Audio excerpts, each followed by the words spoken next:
Welcome back. If you're just joining us, I need to warn you this is part 2 of Maya's story, and it gets darker from here. Much darker. In part 1, we met Maya, 21, fresh out of university, broke, and forced to move back in with her controlling mother, Elena. Maya loved her long blonde hair. It was her crown, her identity, her power. But Elena hated it, called it rat's tails. And when Maya came home drunk one night after stealing money from her mother's purse, Elena decided those rat's tails had to go. She dragged Maya to a salon run by a woman named Irene. There, Maya's waist-length blonde hair was chopped off, bleached white, tinted blue-gray, permed into tight elderly curls, and the back was shaved smooth up to her skull. She was transformed from a confident young woman into a mirror image of her own mother.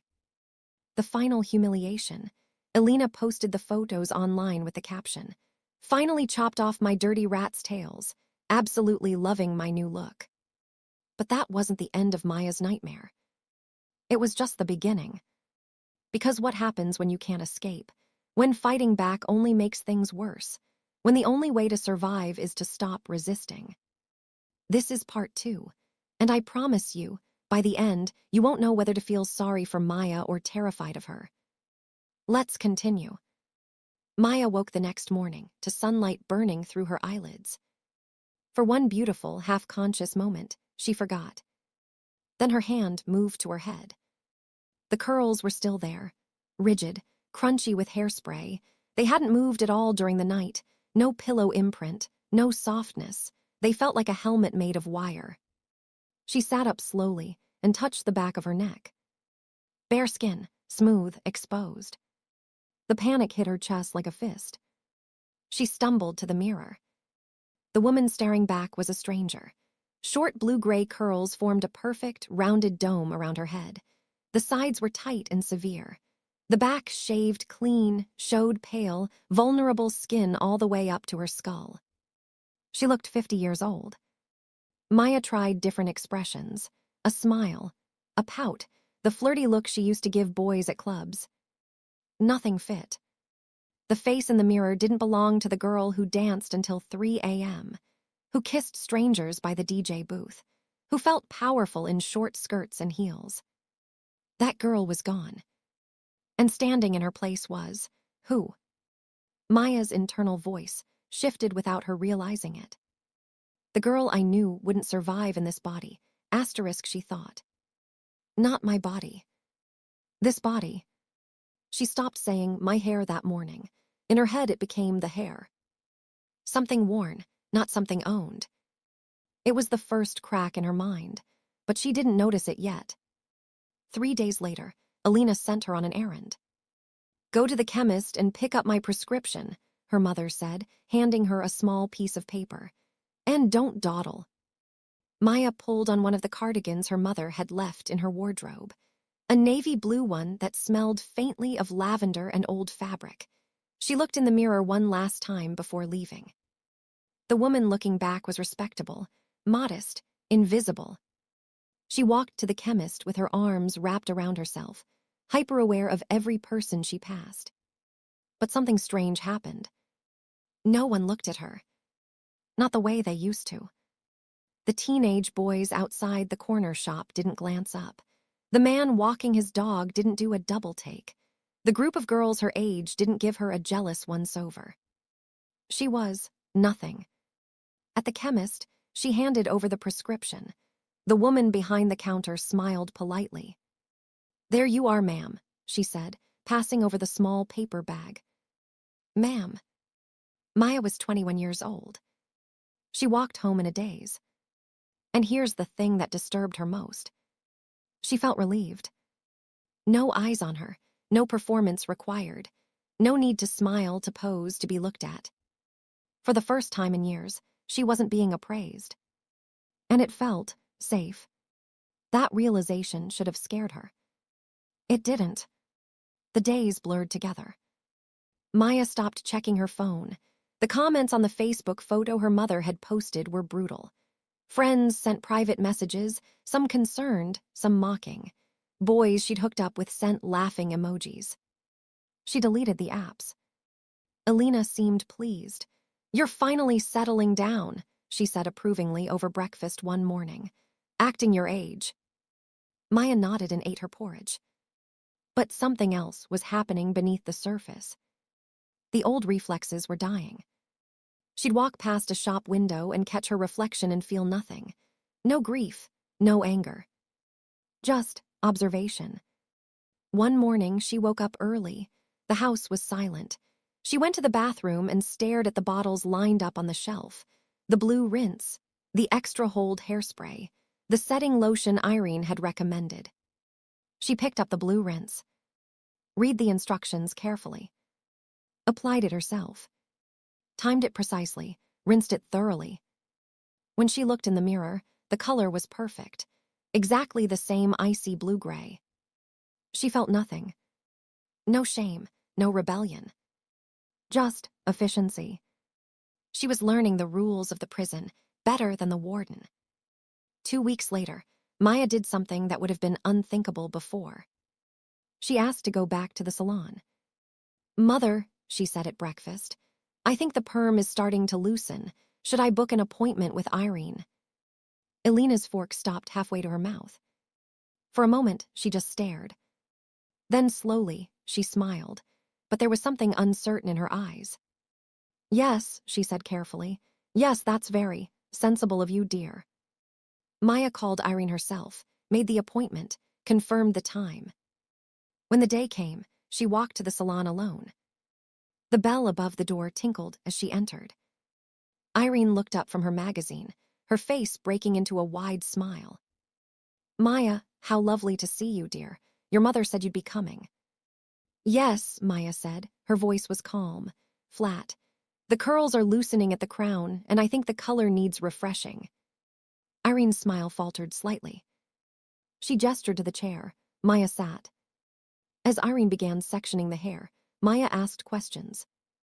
"How long does the perm solution need to process for maximum hold?"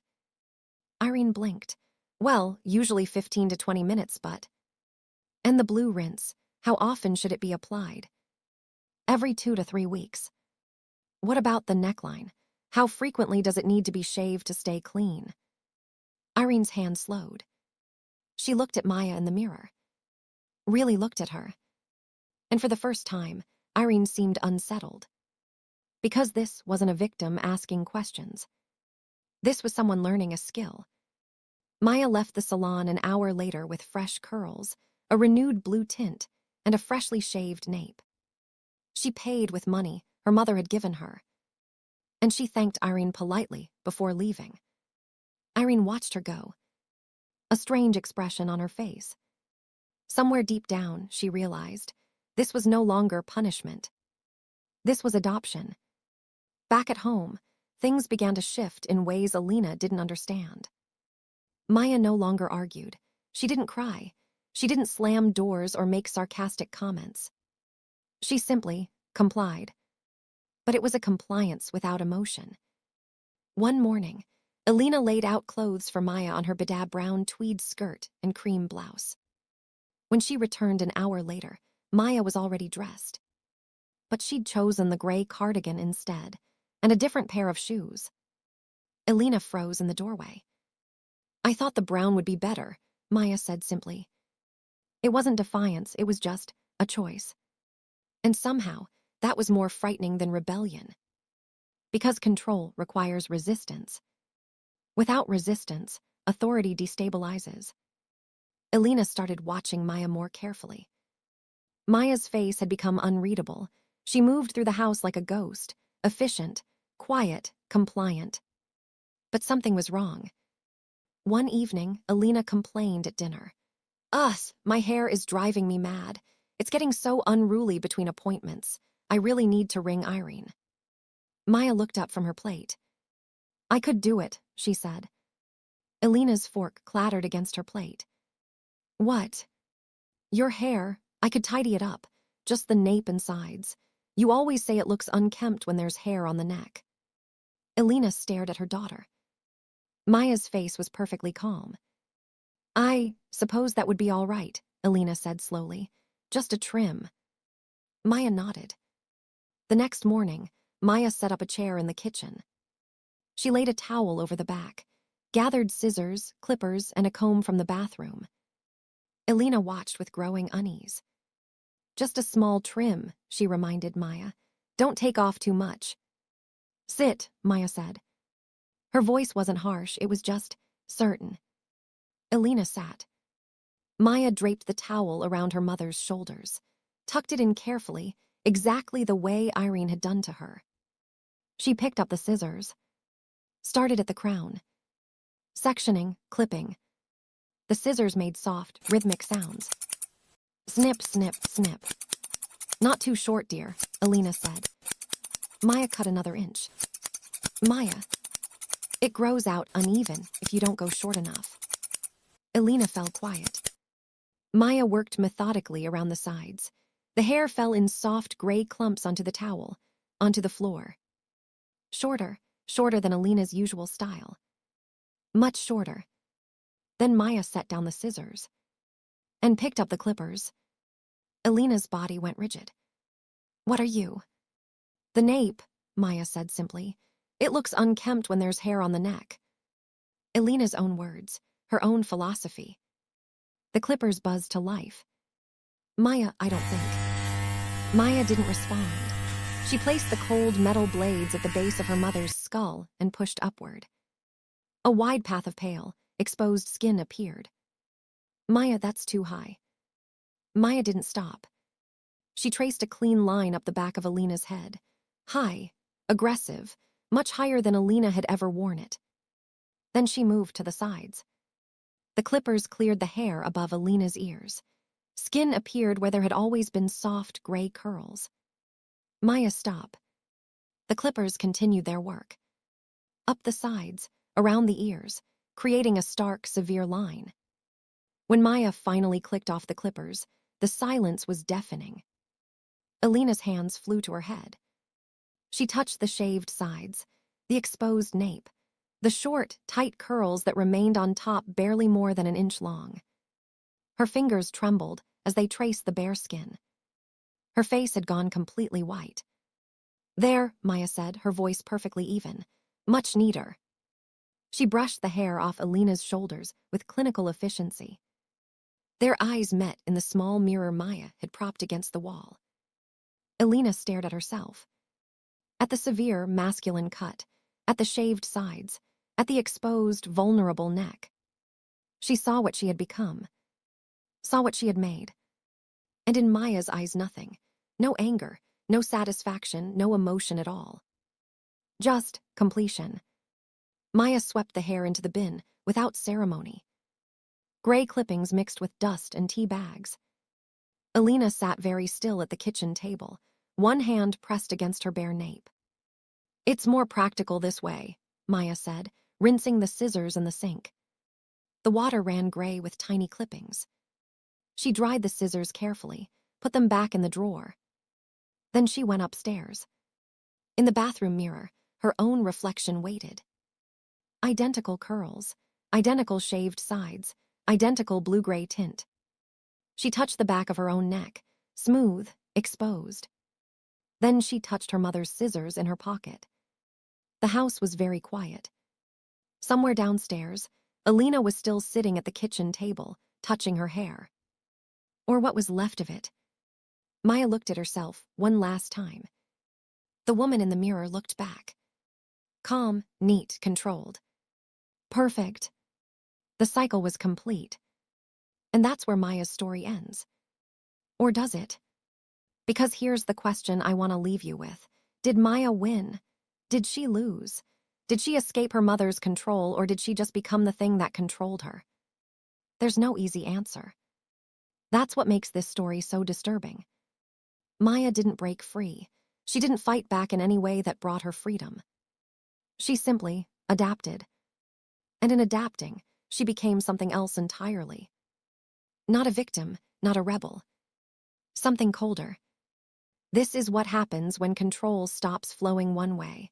When the cage becomes so familiar that you start building it yourself. When the person who hurt you becomes a blueprint you can't help but follow. If this story unsettled you, good, it should.